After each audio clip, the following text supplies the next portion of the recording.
ರಾಜ್ಯದಲ್ಲಿ ಇಂದಿನಿಂದ 4 ದಿನ ಭಾರೀ ಮಳೆ. ಹವಾಮಾನ ಇಲಾಖೆಯಿಂದ ಮುನ್ಸೂಚನೆ. ಕರಾವಳಿ, ಕೊಡಗು, ಚಿಕ್ಕಮಗಳೂರಿಗೆ ಅಲರ್ಟ್ ಘೋಷಣೆ. ಹುಬ್ಬಳ್ಳಿಯಲ್ಲಿ ಮಳೆಯ ಅಬ್ಬರಕ್ಕೆ ಭಾರೀ ಅವಾಂತರ. ಹಲವೆಡೆ ಮನೆಗಳಿಗೆ ನುಗ್ಗಿದ ನೀರು. ಮಹಾನಗರ ಪಾಲಿಕೆ ವಿರುದ್ಧ ಜನರ ಹಿಡಿ ಶಾಪ.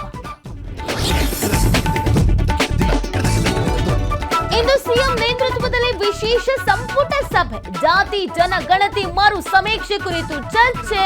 ಸರ್ವೆಗೆ ಒಕ್ಕಲಿಗ ಲಿಂಗಾಯತ ಸಚಿವರು ಒಪ್ಪಿಗೆ ಸಾಧ್ಯತೆ. ಕೆಲಸಕ್ಕೆ ಹಾಜರಾತಿ ಹಾಕದೆ ಮೊಂಡಾಟ. ಅಧಿಕಾರಿಗಳ ವಿರುದ್ಧ ಬೀದಿಗಿಳಿದ ಕೂಲಿ ಕಾರ್ಮಿಕರು. ಬಾಗಲಕೋಟೆ ಜಿಲ್ಲೆ ಕುಳಗೇರಿ ಪಂಚಾಯಿತಿ ಎದುರು ಹೋರಾಟ. ಅಮೆರಿಕದಲ್ಲಿ ವಲಸೆ ನೀತಿಗೆ ಹೆಚ್ಚಾಯಿತು ಆಕ್ರೋಶ. ಮತ್ತಷ್ಟು ಪ್ರದೇಶಗಳಿಗೆ ವಿಸ್ತರಿಸಿದ ಜನಾಂಗೀಯ ಹಿಂಸೆ.